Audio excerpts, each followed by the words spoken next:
Well, hello there, everyone. It's great to be with you again for this week's update. And you'll notice again, I am not on my own, that I am, in fact, with Steve and Elizabeth here. It's wonderful to see you guys. And we're going to be hearing all about what you've been up to in just a little while, which is going to be amazing. Just to say what a great week we had last week. We had our quiz last week. It was so good to see so many of you there. It really was wonderful. We had such a good time. My team were robbed, that's all I'm saying, but well done to, I think Ben and his team won, if I remember rightly, but anyway, never mind. That was all good stuff. A lot of fun was had, and just a huge well done to Kylie, a huge well done to Chris Kate in the questions. They served us so well. Lots of frantic problem solving going on all fronts there, so well done guys, and well done for everyone who took part. Some stories, some good news stories from Sunday. It was great to see that Bill had been healed of his heart problem from the weekend before, just a testimony on there, but also just a lot of very significant stories of breakthrough for people, which during this time of lockdown, to see that Jesus is doing those kind of deep works in people is just such good news. So I was delighted to see those, celebrating those, rejoicing in those. So we're on an ever-expanding kingdom here, and we're seeing lots of things happen. And speaking of ever-expanding kingdoms, here are a couple who are amazing. Steve and Elizabeth, you are just so brilliant, seeing the kingdom expanded in everything that you do. But you are here to talk about something in specific. What have you been up to? Tell us. Elizabeth. Yeah, so we've been out and about in the community each week. We've been delivering packed lunches to families that are connected with our fish project through Hub Community Project. And then as the weeks progressed, we were able to start putting together small food parcels for these families to help them at this kind of challenging time. And then we picked up one or two other people who were facing challenges, and we were able to bless them as well. So we take out packed lunches, we take out food parcels, and along with the food parcels, we take out activity packs for the children as well to help keep them busy. That's so cool. So where is all this food coming from, though, I ask? You know, is it your own shopping or? No. No, I don't think any. Well, it may be. I'm not sure, and I wouldn't say anyway. But it's coming from various sections actually. But I think the main thing to remember is that God is providing, albeit through other sources, and certainly Morrison's have been key in all of this in their community work. They've been absolutely excellent. Good old Morrison's. We've been working with South Norfolk District Council, who work with Broadland. They've sort of combined over this COVID-19 crisis, and they had some supplies which were left over, and through a series of connections via people in our church, they delivered to us more than we expected on Friday. So it's interesting. As well as that, Breckland District Council have given us some food. Two local businesses, the Hen House. The Hen House is based in Wyndham, and traditional Norfolk poultry based in Shropham. Some of the best poultry in the country, and they gave us significant amounts of chicken packages to give out. So much, in fact, we can use them again this week because they're in date. And I mustn't forget, in terms of where the food is coming from, the wonderful individuals from our church who have donated both food stuffs, mainly fresh, and money as well. And we've been able to use that, haven't we? Yeah.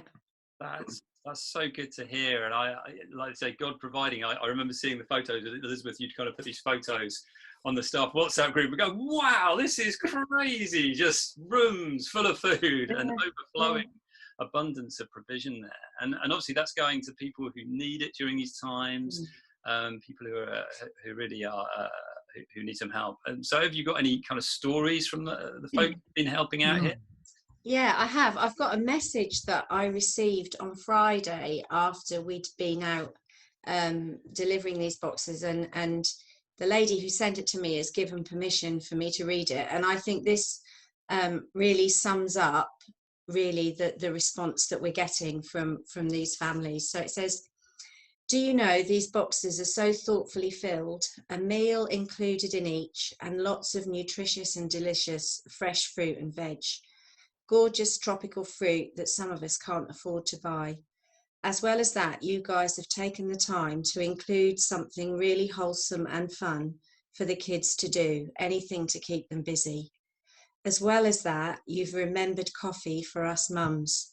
Truly, Elizabeth and team, your efforts are really, truly appreciated and so very welcome. Thank you so much from the bottom of our hearts for being there during this most testing of times, during which your acts of commitment and care do shine a light to help us show the way forward. Trust me, Elizabeth, it really counts. Thank you so much. And that really sums up the responses that we receive. Yeah, it's amazing, and that's family after family, individual after individual that you are affecting. Taking the kingdom to them, really, in terms of showing them Jesus and showing them that love. It's really brilliant and wonderful. And I know lots of people in the church, we call this fueling your faith, and one of the things that people can do to fuel the faith is by serving. That helps. I know I always encourage people to get on and do something, but during these times you think, how can I actually serve in a way? A lot of us are used to serving in the church or doing specific things in projects, but this is one of those areas where people can get involved, can't they, in different ways? Have you got any top tips for us in terms of what? Yep. So the first thing and the most important thing is to pray for the families that we visit, that they will not only be blessed by the parcels that they receive, but that actually they'll find Jesus through this. Mm-hmm. So to pray for that, and for us and the other members of the team that go out, that God will just protect us and keep us safe as we do that. So that's the first thing, the most important thing. We need people to make sandwiches, actually, and when we've had 2 weeks of helpers now, and it's been so releasing for us to get on with the other things.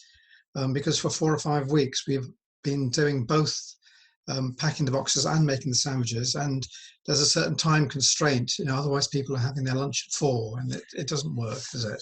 So if people can follow instructions and make sandwiches, all safely, of course, social distancing is always an important thing, and if they could do that would be just so helpful. And we do have people on the rota, but of course we won't say no to others.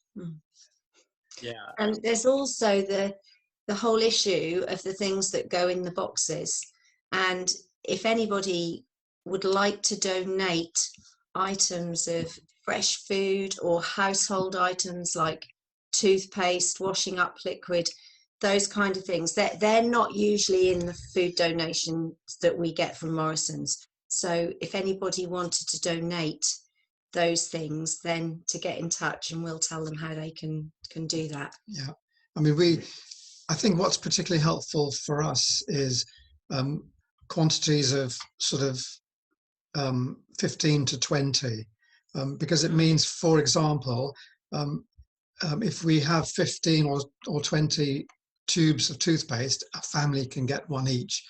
If we get one bottle of washing up liquid, we have to then choose either to distribute the one bottle in the boxes, which is a bit messy, or try to decide who to give it to. So I know with someone who did donate some fresh food, she bought sufficient heads of broccoli, I think it was, one for each family, and it just worked perfectly. And that's the sort of thing which would be particularly helpful. But having said that, we're not going to restrict people's generosity, are we?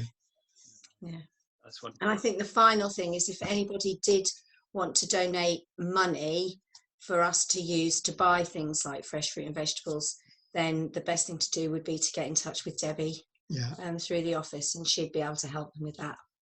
Yeah.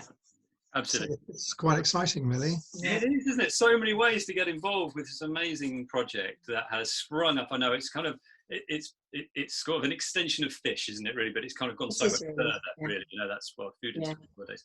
Sorry, fun in school holidays. Get that right. So it's just that I'm always being told off by Elizabeth for that one, guys. You need to know that. That's me. Just that extension of that, but just to see it overflowing into other places, and you know, who knows how many more people we could affect with this if we get more people involved. So, church, you know, I know you're amazing. You love stuff like this. Do get involved. Do get connected with those things. Praying, volunteering, providing food, or even giving some money. You can specifically or ring fence it for this particular project. So we'd love to bless these guys and help them out. And all the work they're doing is they are literally just showing Jesus to people around Wyndham and this area. So well done, guys. Brilliant. Well, I think we're going to end it there. We're going to say goodbye to everyone, and well done, guys. And it's great to have you on this so we can see your wonderful faces. It's good. Thanks, Mark. Bless you guys. Thank you. God bless. Bye. Bye. Bye.